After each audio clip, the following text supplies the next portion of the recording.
आज की इस वीडियो में दोस्तों मैं आपको बताने वाला हूं कि अगर आपके फ़ोन पे में ये प्रॉब्लम आ रही है, आप किसी को पैसे भेज रहे हैं लेकिन आपके पैसे जा नहीं रहे हैं और आपके सामने लेकर आ जाता है फ़ोन पे प्रोटेक्ट एक्टिवेटेड।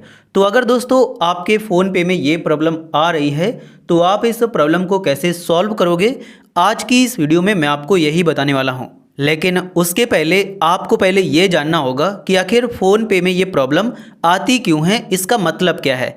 तो जैसा कि आप यहाँ पर देख सकते हैं लिखा हुआ है फ़ोन पे प्रोटेक्ट एक्टिवेटेड, मतलब फ़ोन पे में एक सिक्योरिटी होती है। फ़ोन पे आपको एक सिक्योरिटी देता है जिसमें अगर उसको कुछ यहाँ पर ऐसा लगता है कि जो आप ट्रांजैक्शन कर रहे हैं वो यहाँ पर गलत हो सकती है या फिर फ्रॉड हो सकता है, तो उस केस में फ़ोन पे आपके ऐप में, मतलब आपके फ़ोन पे अकाउंट में प्रोटेक्ट मोड एक्टिवेट कर देता है, जिससे जो आप पेमेंट कर रहे होते हो वो पेमेंट होती नहीं है और आपके सामने ये लिखकर आ जाता है कि for security reasons we are not allowing payments to this receiver on PhonePe. मतलब फ़ोन पे में मैं इस रिसीवर को, मतलब जिसको आप पैसे भेज रहे हैं, उसको पेमेंट के लिए अलाउ नहीं कर रहा हूँ, आप इसको पेमेंट नहीं कर सकते हैं। और इसका रीज़न यही होता है कि फ़ोन पे को लगता है कि ये जो पेमेंट हो रही है ये फ्रॉड है या फिर कोई और रीज़न हो सकता है, किसी ने इसको फ्लैग किया होगा, रिपोर्ट वगैरह किया होगा, तो इसीलिए ये पेमेंट नहीं होती है। इसके अलावा ये जो ज़्यादातर प्रॉब्लम आती है वो तभी आती है जब आप फ़ोन पे वॉलेट वगैरह से पैसे ट्रांसफ़र करते हैं, तभी ये प्रॉब्लम आती है। और अब आते हैं कि आखिर फ़ोन पे में इस प्रॉब्लम का सॉल्यूशन क्या है। तो यहाँ पर आप देख सकते हैं कि मैं यहाँ पर एक QR कोड पर पैसे भेज रहा था और वहाँ पर पैसे नहीं गए थे और ये लिख कर आया था। तो बेसिकली क्या है कि वो जो QR कोड है वो फ़ोन पे के सिक्योरिटी सर्विलांस में है और उसमें यहाँ पर प्रोटेक्टेड मोड एक्टिवेट कर दिया गया है, जिससे उस QR कोड पर पेमेंट नहीं जाएंगी। तो आपको क्या करना है कि आपको कोई दूसरा मेथड अप्लाई करना है। सिंपली जैसे अगर वो फ़ोन पे का उसने आपको QR कोड दिया है तो आप उससे कह देंगे कि आप अपने गूगल पे का QR कोड ला दीजिए, क्योंकि ये जो सिक्योरिटी के लिए फ़ोन पे को प्रोटेक्ट किया गया है ये सिर्फ उसी स्पेसिफिक QR या UPI ID पर किया गया है।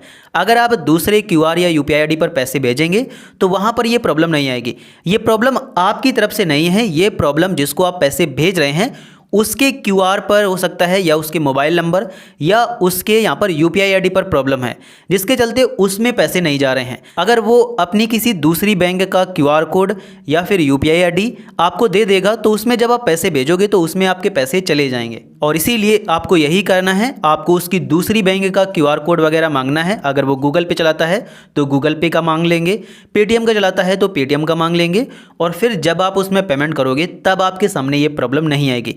और ये जो प्रॉब्लम आती है ये कुछ समय के बाद ऑटोमेटिक सॉल्व हो जाती है। हो सकता है कि 24 घंटे का टाइम लगे, कुछ घंटों का टाइम लगे, फिर ऑटोमेटिक ये सॉल्व हो जाती है और फिर जब आप उसको पेमेंट करोगे तो फिर पेमेंट यहाँ पर नॉर्मली हो जाएगी उसी QR कोड पर। ये कभी कभी लग जाता है, जैसे मैं जो अपने पैसे भेज रहा था वो वॉलेट से भेज रहा था तो इसीलिए ये पैसे नहीं जा रहे थे और इसमें ये लिखकर आ गया था कि यहाँ पर जो आप QR कोड पर, जिस आप QR कोड पर पैसे भेज रहे हैं उसमें ये पैसे नहीं जाएंगे, आप कहीं पर और यहाँ पर ट्राई कर लीजिए। तो यही आपको करना है, आपको किसी दूसरे QR या UPI ID पर पैसे भेजना है और फिर आपके पैसे चले जाएंगे। अगर ज़्यादा इमरजेंसी है तो आप यहाँ पर मोबाइल बैंकिंग के थ्रू भेज सकते हैं, जैसे IMPS होता है या फिर जो NEFT होता है, तो उससे आप पैसे भेज सकते हैं, क्योंकि उसमें UPI के थ्रू पैसे नहीं जाते हैं, direct bank to bank transfer होते हैं। और ये जो प्रॉब्लम आती है फ़ोन पे में ये UPI पर आती है। तो उम्मीद करता हूं दोस्तों कि आज की इस वीडियो में आपको इसके बारे में पता चल गया होगा अच्छी तरीके से, और इसका क्या सॉल्यूशन है वो भी आप जान गए होंगे। तो अगर आपको ये वीडियो पसंद आया हो तो वीडियो को लाइक जरूर कर देना। साथ ही अगर आपके मन में कोई क्वेश्चन हो तो आप उसे हमसे कमेंट सेक्शन में पूछ सकते हैं।